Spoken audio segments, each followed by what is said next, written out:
This message is from the year 2035. We are tourism students, just like you. But the world we came from is not the world you know. In our time, the tourism world has fallen apart. Beaches that once welcomed millions are now swallowed by rising seas. Mountain trails have become too unstable for travelers. Cultural treasure stands on the edge of collapse. Tourism did not adapt fast enough, and we paid the price. For years, we watched destinations we love disappear until we realized warnings were not enough. This is it, our last chance to save the tourism world. If we can reach the students at that time, maybe we can stop the mistake that led to this feature. We are from the year 2035, and trust me, things change a lot. That's why we came back to 2025 to warn you about what happened to tourism. In our time, climate change has become a huge problem. Days got too hot, storms happened more often, and the weather was unpredictable. The tourists stopped visiting some places. Others had to change their travel season just to stay open. And the tourism industry, it became harder to more expensive to run because everything needed fixing. Roads, beaches, hotels, even safety systems.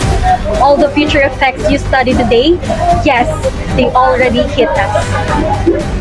Coastal areas suffered the most. These fragile areas are being worsened by climate change. The sea kept rising and slowly covering our beaches, forcing resorts and families to move away. Stronger storms damage resorts, ports, and pathways before they can recover. The ocean is struggling too. Corals are dying, fish are disappearing, and many families are already losing their main source of income. Popular beaches like Boracay and the Maldives are shrinking, driving tourists away and threatening local livelihoods. Coastal tourism struggled not because it lacked beauty, but because we failed to protect it in time. And this is the warning. Protect your coast now before the places we love become memories we can never bring back. Look, mountain and cultural destinations were also affected. Take Sagada. Landslide became more frequent and suddenly, those peaceful trekking routes, not so safe anymore. Baguio felt the changes as well. The climate shifted, the pine trees struggled, and the whole atmosphere that drew people in started to fade. And when it comes to cultural heritage, the damage showed up fast. Venice kept flooding so often that both residents and tourists had to adjust their everyday routines around rising water.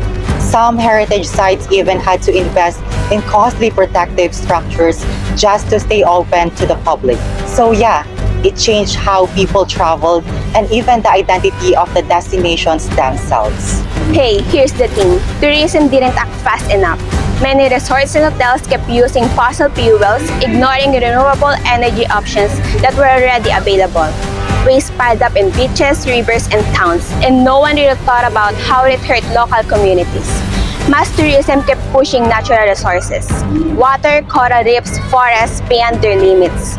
Solution existed, but convenience and profit took priority over prevention. By the time people realized repairing the damage wasn't just expensive, it was almost impossible. Tourism has transformed. We rebuilt infrastructure to withstand stronger storms, floods, and rising seas, turning once devastating threats into manageable challenges. We ended our dependence on a single season. Inspired by early examples like Bosnia's mountain resorts, we created year-round hiking, cultural, and wellness experiences that kept tourism steady despite unpredictable weather. Most importantly, communities led the change. Every redesign and new event reflected local voices, ensuring solutions were culturally grounded and widely supported. These choices made tourism resilient and ready for the climate challenges ahead. The future of tourism isn't shaped by storms, heat waves, or rising seas. It is shaped by the choices you make today.